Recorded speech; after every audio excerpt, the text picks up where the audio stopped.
سورۃ النساء بسم اللہ الرحمن الرحیم یا ایھا الناس اتقوا ربکم الذی خلقکم من نفس واحدۃ وخلق منها زوجها وبث منهما رجالا كثيرا ونساء واتقوا الله الذي تساءلون به والارحام ان اللہ کان علیکم رقیبا۔ سورۃ النساء عورتوں سے متعلق سورت ہے۔ قرآن مجید میں کوئی سورت الرجال نہیں، مردوں کے نام کی کوئی سورت نہیں۔ جہاں تک مومنون وغیرہ کا تعلق ہے تو اس میں مرد عورتیں سبھی شامل ہیں۔ اے لوگو ڈرو اپنے رب سے جس نے تمہیں ایک جان سے پیدا کیا، یعنی آدم علیہ السلام سے، اور اسی سے اس کا جوڑا بنایا، یعنی حوا کو انہی سے پیدا کیا، اور ان دونوں سے بہت سے مرد اور عورتیں دنیا میں پھیلا دیے۔ آبادی بڑھتی چلی جا رہی ہے پلانٹ، اور یہ سب آدم کی اولاد ہیں۔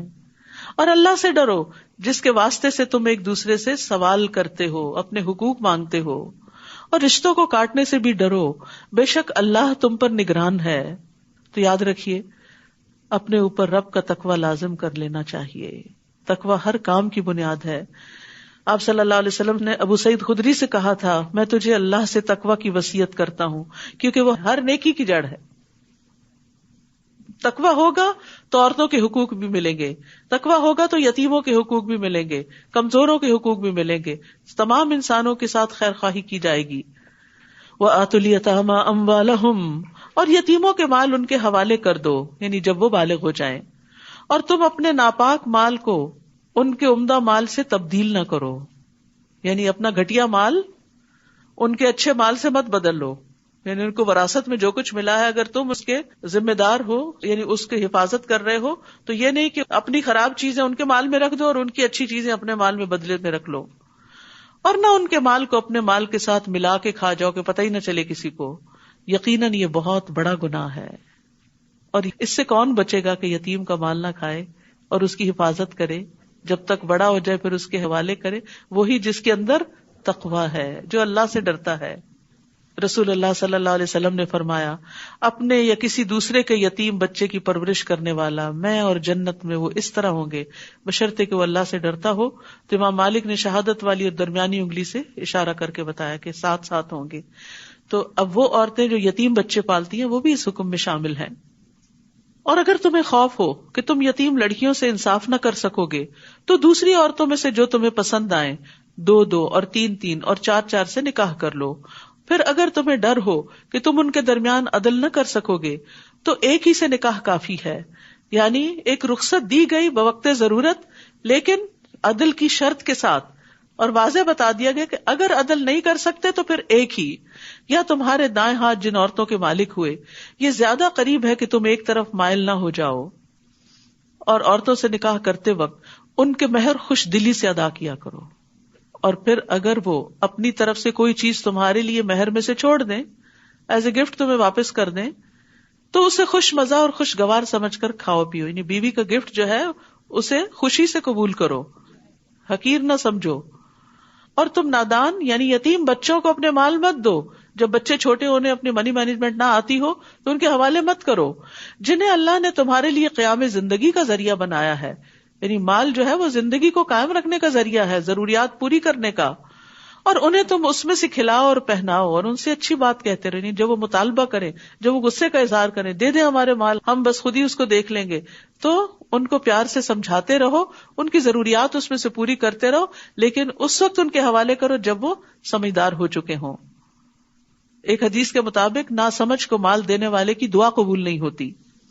اور یتیموں کو آزماتے رہو یہاں تک کہ جب وہ نکاح کی عمر کو پہنچ جائیں، یعنی میچور ہو جائیں، پھر اگر تم ان میں سمجھ بوجھ پاؤ تو ان کے مال ان کے حوالے کر دو، اور تم ان کے مال اسراف اور جلدی کرتے ہوئے مت کھاؤ، اس ڈر سے کہ وہ بڑے ہو جائیں گے اور پھر ان کو دینا پڑے گا۔ اور جو کوئی تم میں سے مالدار ہو تو اسے یتیموں کے مال سے بچنا چاہیے، یعنی ان کے مال میں سے بطور اجرت نہ لے، اور جو مالی طور پر محتاج ہو اسے چاہیے کہ وہ معروف طریقے سے کھائے، یعنی اپنا محنت کا حق وصول کر لے، لیکن محتاط طریقے سے۔ پھر جب تم ان کے مال ان کے سپرد کرو تو ان پر گواہ ٹھہرا لو، اور حساب لینے کے لیے اللہ کافی ہے۔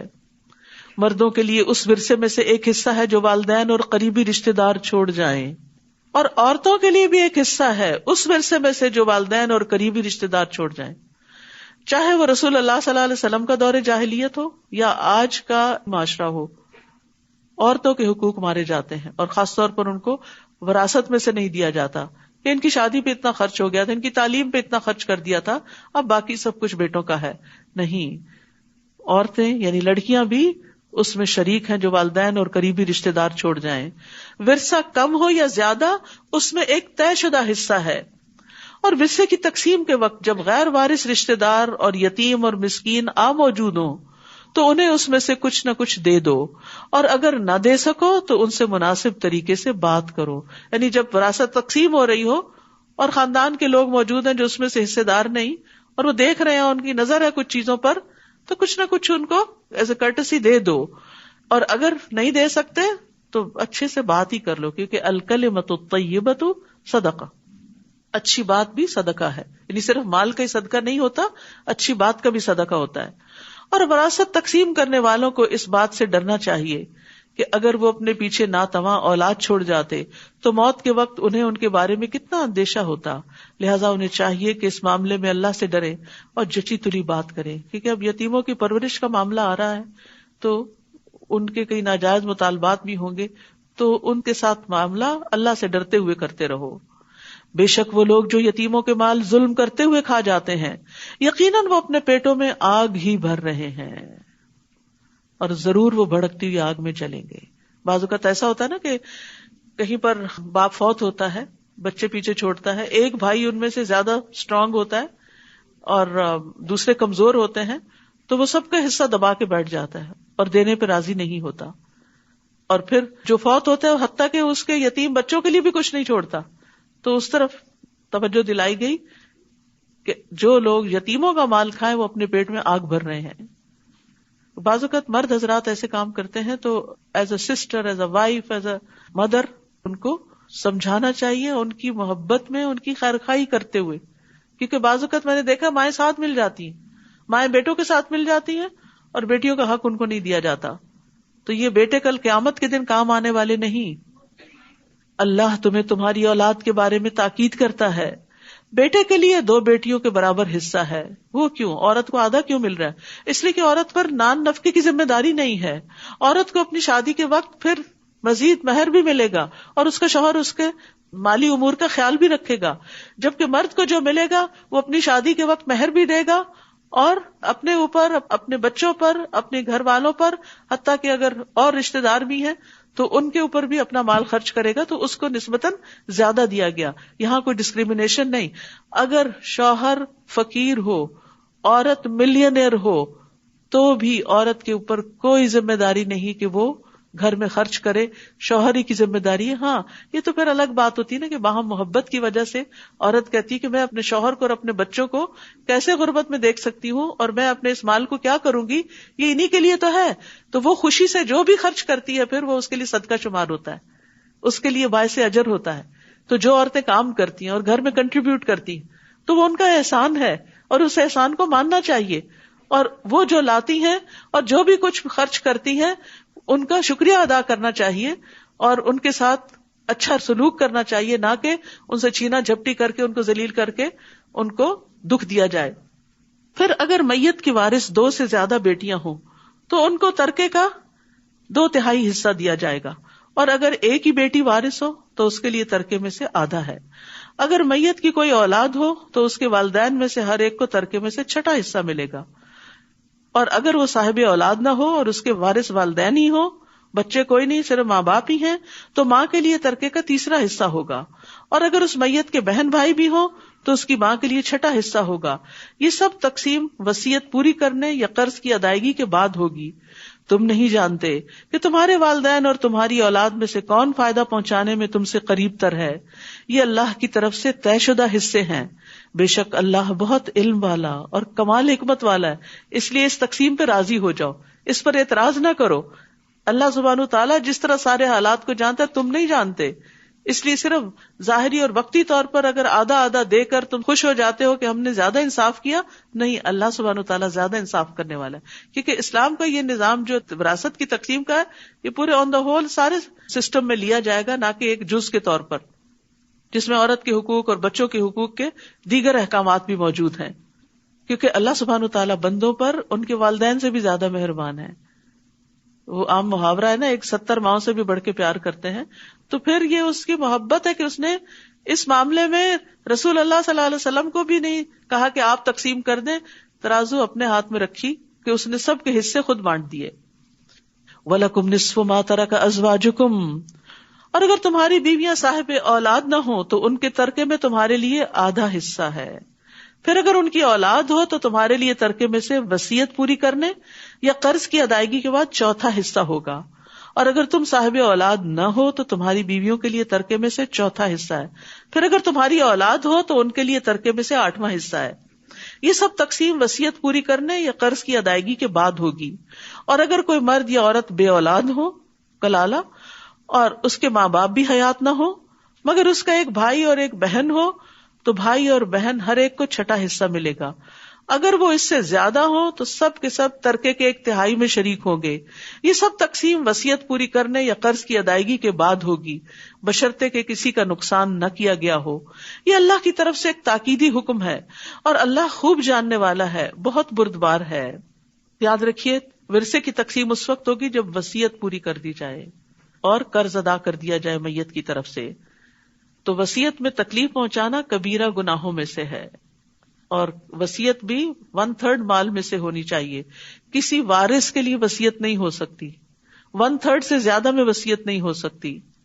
وارث اگرچہ غنی ہو لیکن پھر بھی 1/3 سے زیادہ وصیت درست نہیں. تلک حدود اللہ، یہ اللہ کی حدود ہے. اور جو کوئی اللہ اور اس کے رسول کی اطاعت کرے گا وہ اسے ایسے باغات میں داخل کرے گا جن کے نیچے سے نہریں بہ رہی ہیں، وہ ان میں ہمیشہ رہنے والے ہیں.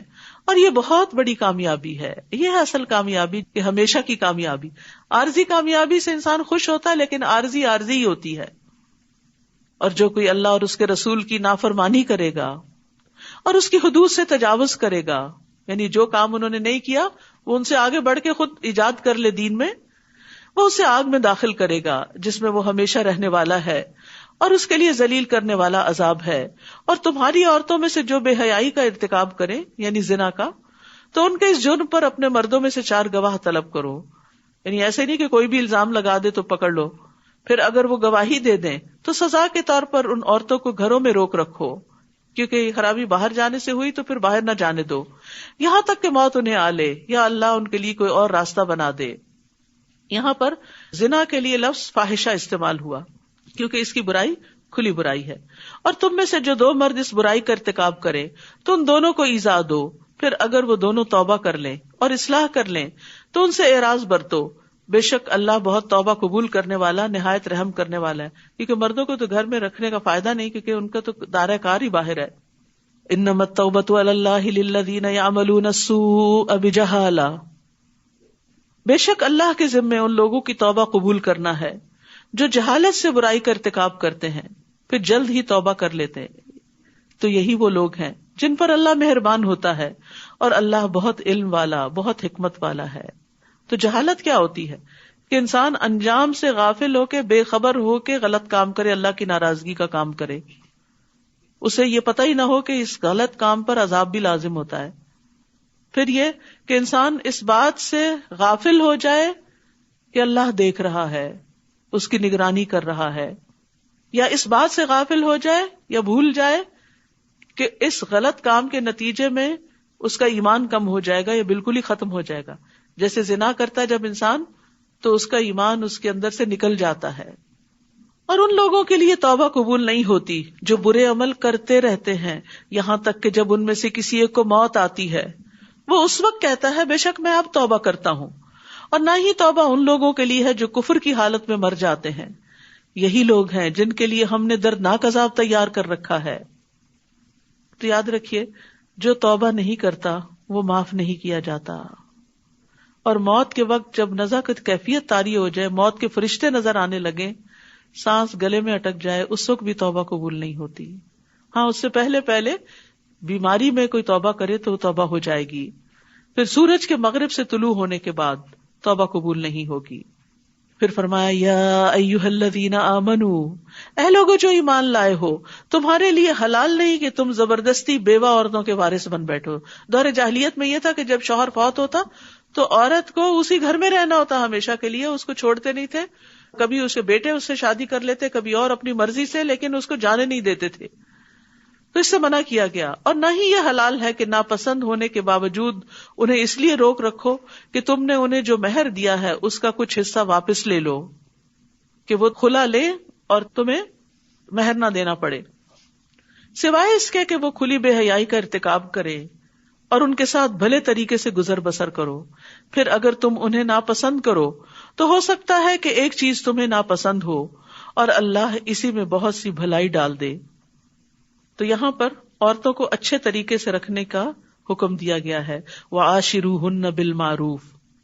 اور اگر تمہیں بیوی کی کوئی عادت پسند نہیں بھی تو ہو سکتا ہے کہ ایک چیز تم ناپسند کرو اور اللہ سبحانہ وتعالیٰ اسی میں سے خیر نکال دے. یعنی یہ خاص کانٹیکس میں یہ آیت نازل ہوئی ہے، لیکن زندگی میں بہت سی چیزیں ہوتی ہیں. کبھی کوئی بات پسند نہیں آتی، کبھی کوئی فیصلہ پسند نہیں آتا، کبھی کوئی سفر پسند نہیں آتا، کبھی کوئی شادی کے بعد ہسبینڈ یا وائف میں سے دونوں ایک دوسرے کے لیے بوجھل ہو جاتے ہیں، کبھی سسرال والے پسند نہیں آتے، کبھی کوئی خریدی ہوئی چیز، کوئی پراپرٹی پسند نہیں آتی. کتنی ہی چیزیں ہیں جو انسان کو ناپسند ہو سکتی. تو ایسا نہیں کہ انسان اس ناپسند کو اپنے اوپر مسلط کر لے، اس کو ٹھیک کرنے کی کوشش کرے، اس میں تبدیلی کی کوشش کرے. لیکن کچھ چیزیں تبدیل ہو کے نہیں دیتی.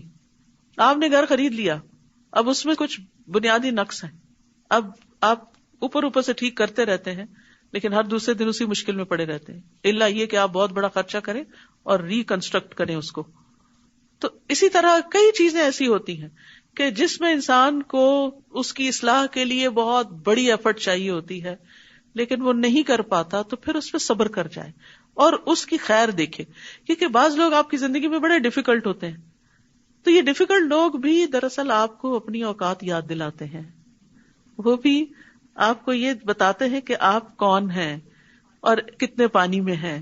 یا پھر یہ ہے کہ انسان اپنی غلطیوں کو یاد کرنے لگتا ہے. مثلا بچوں میں سے کوئی بہت ستاتا ہے تو انسان اپنے بچپن کی زیادتیاں یاد کرنا شروع کر دیتا ہے، پھر اپنی توبہ کرتا ہے، پھر والدین سے معافی مانگتا ہے، پھر ان سے حسن سلوک کرتا ہے. وہ فوت ہو چکے ہیں ان کے لیے صدقہ خیرات کرتا ہے کہ یار اب ہم نے اپنے ماں باپ کے ساتھ انجانے میں، جہالت میں، ناسمجھی میں زیادتیاں کی، اب ہماری اولاد ہمیں ناکو چنے چبا رہی ہے، یا اللہ ان کو ہدایت دے دے، ہمارے ان گناہوں کو معاف کر دے جن کی سزا ایک طرح سے ہمارے سامنے ہے، تاکہ دنیا میں ہی صفائی ہو جائے.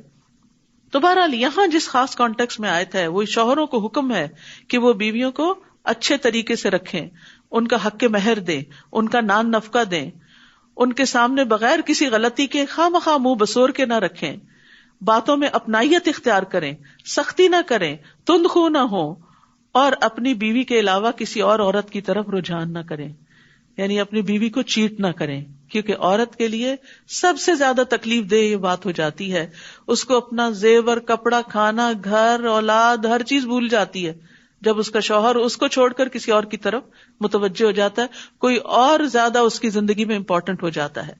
تو اس لیے اچھے سلوک میں یہ بھی ہے کہ وہ اپنی بیوی کے ساتھ فیتھ فل رہے، خود کھائے تو اسے بھی کھلائے، خود پہنے تو اسے بھی پہنائے، چہرے پہ نہ مارے، گالی نہ دے، کبھی الگ کرنے کی ضرورت ہو تو اپنے گھر سے نہ نکالے.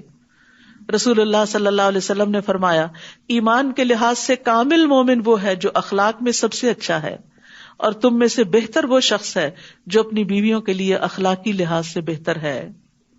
اور اگر تم ایک بیوی کو بدل کر اس کی جگہ دوسری بیوی لانے کا ارادہ کر لو، بعض اوقات نہیں بنتی تو تبدیلی کی ضرورت پیش آ جاتی، تو ہمارا دین فلیکسیبل ہے کہ جینوئن ریزنز میں روک کے ہی مت رکھو اور زیادتیاں مت کرتے رکھو، پھر اس کو فارغ کرو تو پھر دوسری دفعہ گھر بسا لو. اور تم نے ان میں سے ایک کو ڈھیروں مال دے رکھا ہے، یعنی جس کو رخصت کر رہے ہیں اس کو لاکھوں دیے ہوئے ہیں، تو اس میں سے کچھ بھی واپس نہ لو. ہیروں کی انگوٹھیاں واپس نہیں لینی، اب وہ اسی کے ساتھ جائیں گی. کیا تم بہتان لگا کر اور کھلے گناہ سے دیا ہوا مال واپس لوگے؟ یعنی اس پہ الزام لگا کے اس سے مال لوگے؟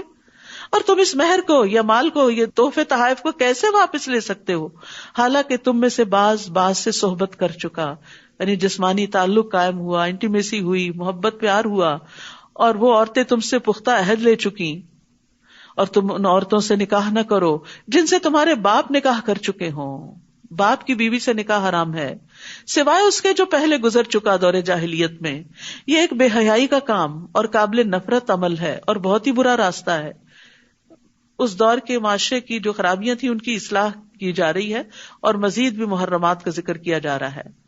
حرمت علیکم امہاتکم، اور کون سی عورتیں ہیں جن سے نکاح حرام ہے؟ تم پر حرام کر دی گئیں تمہاری مائیں، تمہاری بیٹیاں، تمہاری بہنیں، تمہاری پھپھیاں، تمہاری خالائیں، تمہارے بھائیوں کی بیٹیاں، تمہارے بہنوں کی بیٹیاں، تمہاری وہ مائیں جنہوں نے تمہیں دودھ پلایا ہو، تمہاری رضائی بہنیں، تمہاری بیویوں کی مائیں، تمہاری وہ بیٹیاں جو تمہارے زیر پرورش ہیں، تمہاری ان بیویوں میں سے جن سے تم دخول کر چکے ہو. پھر اگر تم نے ان سے دخول نہیں کیا تو تم پر کوئی گناہ نہیں کہ تم ان کی بیٹیوں سے نکاح کر لو. اور تمہارے ان بیٹوں کی بیویاں جو تمہارے اپنے پشتوں میں سے سگے بیٹے کی بیوی یعنی بہو، اور یہ بھی تم پر حرام ہے کہ تم دو بہنوں کو ایک نکاح میں جمع کرو سوائے اس کے جو پہلے ہو چکا سو ہو چکا. بے شک اللہ بہت بخشنے والا نہایت رحم کرنے والا ہے. وآخر دعوانا ان الحمد للہ رب العالمین. سبحانک اللہم وبحمدک اشہد ان لا الہ الا انت استغفرک واتوب الیک. السلام علیکم ورحمۃ اللہ وبرکاتہ.